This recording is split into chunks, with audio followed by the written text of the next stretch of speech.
You can't be carrying on. And then Kodak Black's example for example, for him, to go right to it, nigga, all your music you talking all this gangster shit. Killer, I rob, I'm this, I'm a jack boy, I'm this, that, and the third. And then you pushing and you promoting all the most negative aspects of what it means to be a street through your lyricism. And then when you get locked up, you seek protection because you're scared. So is there anything off limits in the fight? I got this for you. That's what push-ups is for. That's what squats is for. That's what lunges is for. I'm gonna grab you. You can stab me in my arm because I guess all over here on stab mark. They try to hit me in the arm. I'm grabbing your ass and I'm banging your ass and I'm gonna grab it, rip that off. I grab it, nigga. If I'm in the cell and we banging that and knives and blades out, I'll grab your. I'm reporting from the block where the truth gets stretched. Journalism with an edge. Every story I fetch. Mic levels on crisp. Every quote get checked. Podcast booming. Turn opinions into verified fact. Voice for the unheard. Pain that I narrate. Turn a booth into a newsroom. Pressure I translate. Yo, what's good, YouTube? This your boy BT Scoop back with BT Scoop TV, man. And today we got Dawgface once again, man. He going in on Boots in the comment he made on the PC thing, bro. You know, everybody got their difference about what the PC and how it moved, but at the end of the day, it all stands for the same thing, but in different states. They play different roles, bro. You go to PC in California, man, you're a bad person, but you go PC somewhere down south, you might be good depending on, you know what I'm saying, how people politicking around that motherfucker. But man, all in all, I think it's all the same, man. But let's get into this content, though. We're going to see what Dawgface got to say about this situation, man. Let's get into it. Y'all hit that like, comment, share, subscribe, hit that hype button to get this thing into the algorithm. Trying to get the 10K subscribers. Y'all help a boy out, man. Let's get into it. Get low ratings. All you got to do is interview a rapper. Half of them dumb as a box of rocks. They don't know how to communicate. They can't string together coherent sentences if a pay them to. They sitting up looking stupid as a. They ain't gonna tell the truth. It's gonna be the most boring shit in the world. The reason why Boosie is so popular is because Boosie would pop the average motherfucker won't pop and don't give a fuck about the consequences. That's why. Man, let's get to that, bro. Because I don't know if we discussed this last time about when Boosie said you can't go to PC as a real street. Right. Is that facts? That is absolute fact. Okay, break that down. Because I think it was him and Kodak Black were going back and forth. Yes. And he said once you go to PC, we don't respect you. We don't. Okay, break it down, the mentality. So listen, so PC, it has many names, right? So PC stands for protective custody. And protective custody is what you seek when you are locked up, either in county jails or in prison, right? Protective custody is where you go when you need protection. It's like A, B, C, 1, 2, 3. It's where you go when they isolate you from the regular population. Right. Right? And they put you in a situation where you have the sissies, the rats, and the other undesirables. So you're housed in a section, in a unit, right? Or on the wing with all the undesirable who are afraid. Don't forget them people that do that R word too. They be houses in there, man. That's why it could be dangerous in those PC units, bro. When you have people like that, bro, and you got real individuals that's probably done told on somebody out in the streets or something, gotta go to PC, bro. They be in a room with a guy that gotta, you know what I'm saying, one of them allegations, bro, and they gotta handle business. That's just how it go. But let's keep it going. But y'all tell me what y'all think. Be out amongst the men. Right? Amongst the men who when you in prison, it is what it is, man. You in there with some of the most violent, some of the most aggressive, some of the stupidest on the face of the earth. I'm not saying that prison is a place that it's not where you find the best of black people or the best of any people. You're gonna find the worst of the worst in that motherfuckers who come from every up situation you can possibly imagine, right? When you go to listen, if you have raised your hand and you have pledged allegiance to the code of the streets, once you go to prison, if you cannot seek protective custody for no reason, you got to stand up and stand on whatever happened. Even if you get stabbed up? You ain't on. They ain't stopped making one knife when they made the one he got.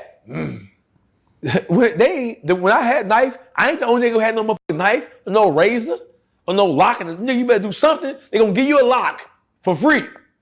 You take that goddamn lock, and you can rip a sheet and rip a little string, and you lock the lock, a little combination lock, shorten that up, and listen, I done seen try to stab niggas. Stabbing really works when you catch a motherfucker off guard, when they don't see you coming. Right. You try to stab me. But if I see you coming, you're not finna stab me in no critical area. Because you really, listen, bro, when you get stabbed, when a motherfucker trying to stab you, when a motherfucker run up. And Dawgface come with the prison story, he let you know, man. He say he did 17 straight.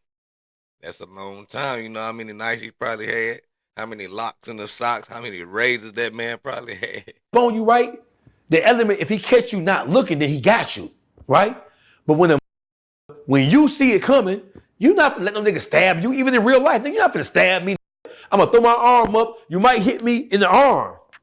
You might hit me in the arm or the shoulder or somewhere, in the chest or something, but you're not finna hit me in nothing vital. And listen, this is what niggas don't know. When motherfuckers trying to stab a motherfucker, bro, when a nigga run up on you and try to stab the guy who's trying to stab you, he's really at a disadvantage unless he catch you when you ain't on point, right? When he sneak you. If I see you coming, you got one hand, you don't want to drop that knife. If you drop that knife, your ass out.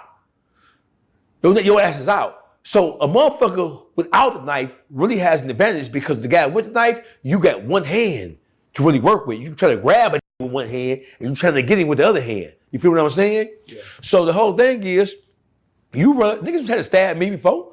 Know what I'm saying? If I see you coming, you're never gonna stab me in no vital area. You might hit me in the arm, you might slice me, but you got a knife, I don't. So my adrenaline is rushing like a right? I'm gonna let you hit me in the arm, and I'm gonna grab your ass, and I got this for you. That's what push-ups is for.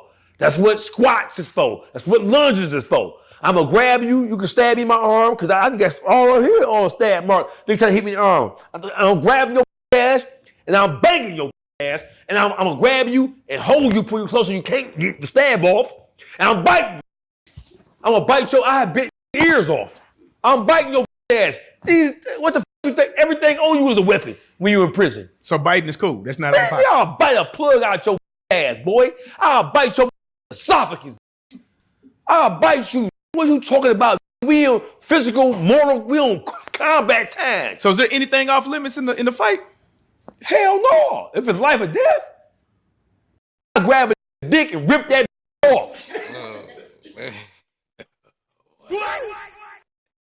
Hey, I done heard of some stuff like that though, man. I heard a kick in your balls, man, and make you go down. You get kicked in your gonads, it's over with, boy. That's enough time to make you drop and let a motherfucker punch on you about 4 or 5 times, bro. I'm telling you. I grab a dick, nigga. If I'm in the cell and we banging that and knives and blades out, I grab your dick. I grab your dick and balls and rip them off you. I'll squeeze my. Let get into I will grab your dick and snatch that off. When I grab you and squeeze that, you go, oh! And I'm holding that, I'm banging you, bam! Dawgface lost. So what like, take me through the next day after you did that. Like the next day, when you come out your cell, put your head down. You walk to the shower hall with the white boys and the sissies and the Christians, because the Christians and the sissies. Oh. The Christians accept all manners of sissy in penitentiary. Know what I'm saying? So most of the sissies go to Christian service because they be in Christian service. They be in Christian service over there fucking. Way to alienate half our fan base there, Dawgface. Appreciate it. I'm sorry. But in prison, the child molesters and pedophiles, they go to Christian service. Because, to turn the other cheek ass, Jesus. Sorry, Christians. Yeah. I'm sorry. You know what I'm saying? Yeah, what would Jesus do in that scenario? Jesus would kill them goddamn pedophiles and rapists. Yeah. Jesus wouldn't put up no shit. See, Jesus wasn't no punk. See, the biggest misconception, they think Jesus wasn't no hoe. Jesus will beat your ass. The Bible tell you that. When they say, hey, Jesus, your family is outside, he said, no, my family are those who are in here with me. Doing what I do, worshiping like I worship, doing the work and doing the business of God. No, Jesus wasn't no hoe. These niggas got Jesus because the white man told you to turn the other cheek. No, Jesus was a rebel. He was a rebel. Jesus was a motherfucking gangster. They tried to punctify Jesus to make Jesus seem like he was a ass. Jesus wasn't no ass. He died according to Christian theosophy. You ass. It's not you, it's you, but he died for these ass. And how did they repay him? He dead motherfucker 2,000 years. And listen, let me show you how fucked up humanity is, bro.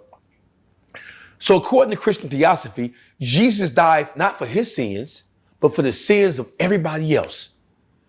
And that's where, because God was going to fuck this earth up like he did with Sodom and Gomorrah, like he did with Noah and the flood, like he did with the plagues, the seven. Yeah, man, my boy Dawgface giving us a little bit of history about this Bible, man, and Jesus say Jesus was a gangster, man. Y'all hit that like and comment down there. Tell me what y'all think about Dawgface right now, man. Plagues and the book of Revelation, he going to fuck this up, right? Jesus, he turned himself in so that we can continue to live. And look at how we didn't repay him. Look at what we didn't turn this shit into. Look how we, and now the insult is he died for us and we ain't did nothing with the gift that he gave us, right? Yeah. That's number one. Number two, he got the nerve to still be talking about Jesus come back. He already died for you ass once. Y'all want him to come back and die again? Jesus ain't even getting no pussy.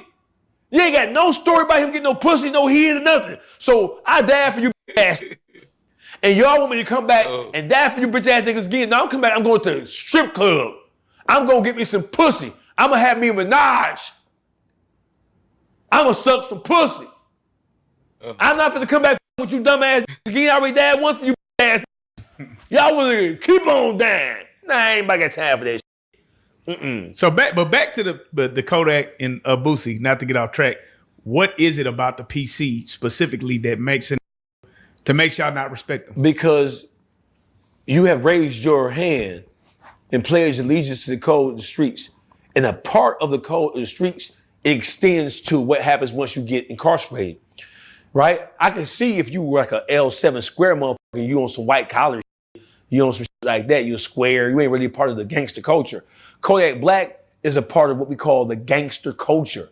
See, black culture is like different genres of music. There are different aspects of what we call black culture.